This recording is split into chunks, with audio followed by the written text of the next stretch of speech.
Pernah kebayang nggak kalau satu ide simpel dari ilmu psikologi bisa bantu kita mecahin misteri keuangan yang nilainya triliunan rupiah? Nah, di sini kita bakal bedah gimana sebuah dorongan kecil atau nudge ternyata bisa bikin perubahan yang super besar. Oke, kita mulai dari sebuah pertanyaan besar, sebuah misteri. Jadi ada dana sosial yang potensinya itu, wow, bisa mencapai 20 miliar dolar. Tapi anehnya, hampir semuanya nggak terkumpul.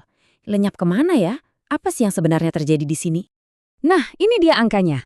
327,6 triliun rupiah. Gila kan? Ini adalah potensi zakat di Indonesia setiap tahunnya loh. Kalau didolarin, itu lebih dari 20 miliar dolar. Coba deh bayangin, seberapa besar dampak yang bisa dihasilkan dari dana sebesar itu? Tapi, nah ini dia masalahnya. Kenyataannya pahit. Dari angka triliunan tadi, yang benar-benar terkumpul lewat lembaga resmi, itu kurang dari 10%. Jauh banget kan? Ada jurang yang dalam banget antara potensi sama realitanya. Nah, para ahli nyebut fenomena ini kesenjangan kepatuhan zakat atau zakat compliance gap.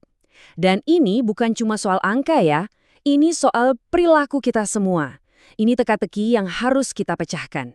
Jadi, yuk kita mulai investigasinya.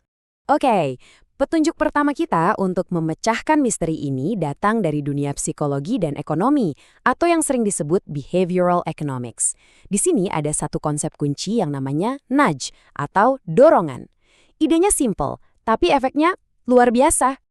Gini, kita tuh sering banget ngerasa kalau semua keputusan yang kita ambil tuh logis dan rasional kan. Oh, aku udah mikirin mateng-mateng. Padahal kenyataannya nggak selalu begitu. Ilmu perilaku nunjukin kalau kita tuh sering banget dipengaruhi sama emosi, kebiasaan, bahkan bias-bias tersembunyi di otak kita. Kita nggak serasional yang kita kira. Terus apa sih nudge itu? Gampangnya gini, nudge itu semacam senggolan atau dorongan psikologis kecil yang ngarahin kita buat milih sesuatu yang lebih baik. Tapi tanpa maksa. Ini kuncinya, kita tetap bebas milih, nggak ada yang diwajibkan. Biar kebayang, kita lihat contoh klasik yang keren banget, donor organ. Di Jerman, kamu harus aktif daftar kalau mau jadi pendonor, istilahnya opt-in.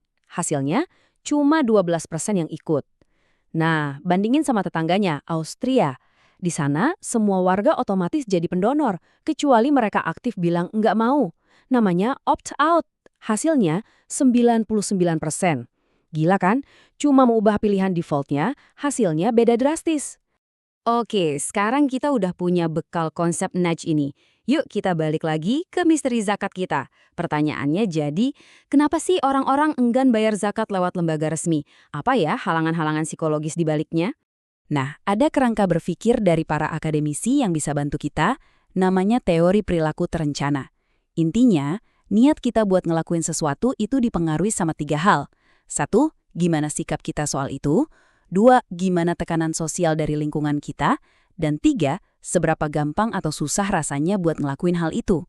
Dari semua faktor itu, para peneliti nemuin ada satu hal yang paling penting, yang paling nonjol. Apa itu? Jawabannya adalah kepercayaan. Ya, trust.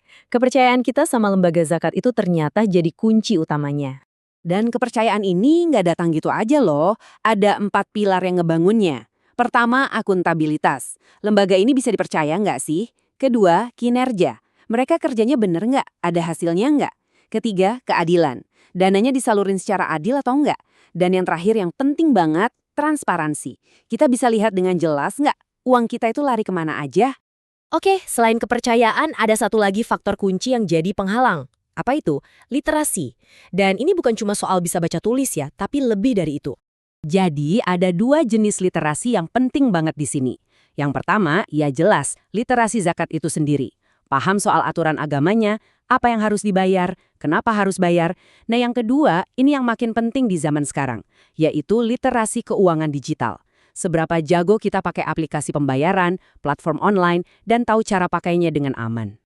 Oke, jadi kita udah pegang 2 masalah utamanya nih, kepercayaan dan literasi. Terus gimana?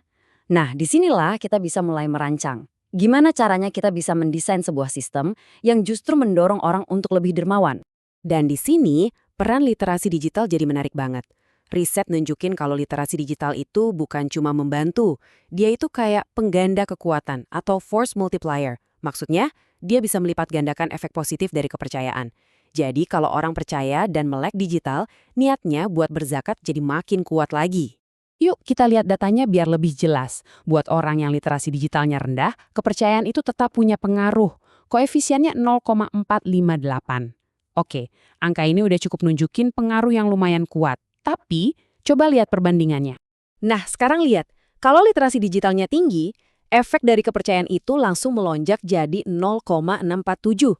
Lompatannya jauh banget. Artinya apa? Artinya, ketika orang udah nyaman dan percaya diri pakai teknologi, rasa percaya mereka ke sebuah lembaga itu jadi pendorong yang jauh lebih kuat buat mereka berdonasi. Jadi, dari semua itu, apa yang bisa dilakuin? Ini dia 4 nudge atau dorongan praktisnya. 1. Bikin pilihan defaultnya jadi cerdas. Contohnya, sistem potong gaji otomatis. 2. Pakai social proof atau bukti sosial. Tunjukin kalau orang lain di sekitar mereka juga udah bayar zakat. 3. Cara kita ngomonginnya. Jangan bilang kehilangan uang, tapi tekankan ini membersihkan harta. Dan yang keempat, paling penting, bikin prosesnya segampang mungkin. Sediain kalkulator online, pembayaran pakai QR code, pokoknya jangan dibikin ribet. Oke, sekarang coba kita mundur sedikit deh, lihat gambaran besarnya. Penggunaan nudge ini kan kuat banget ya pengaruhnya. Ini akhirnya membawa kita ke pertanyaan yang lebih dalam, soal pilihan dan kebebasan. Salah satu penggagas teori nudge, Cass Sunstein, bilang kalau nudge itu nggak ngurangin kebebasan kita loh. Kok bisa? Soalnya, menurut dia, kita itu nggak pernah membuat pilihan di ruang hampa. Di sekitar kita itu selalu ada yang namanya arsitektur pilihan, entah itu sengaja dirancang atau enggak. Jadi, daripada arsitekturnya acak, kenapa nggak dirancang untuk kebaikan? Dan ini membawa kita ke pertanyaan pamungkas yang mungkin sedikit provokatif. Kalau kita bisa merancang sistem yang ngebimbing kita ke pilihan-pilihan yang lebih baik, di mana kita harus narik batasnya? Kapan sebuah dorongan yang niatnya membantu malah jadi manipulasi? Nah, ini pertanyaan penting yang perlu kita pikirin bareng-bareng.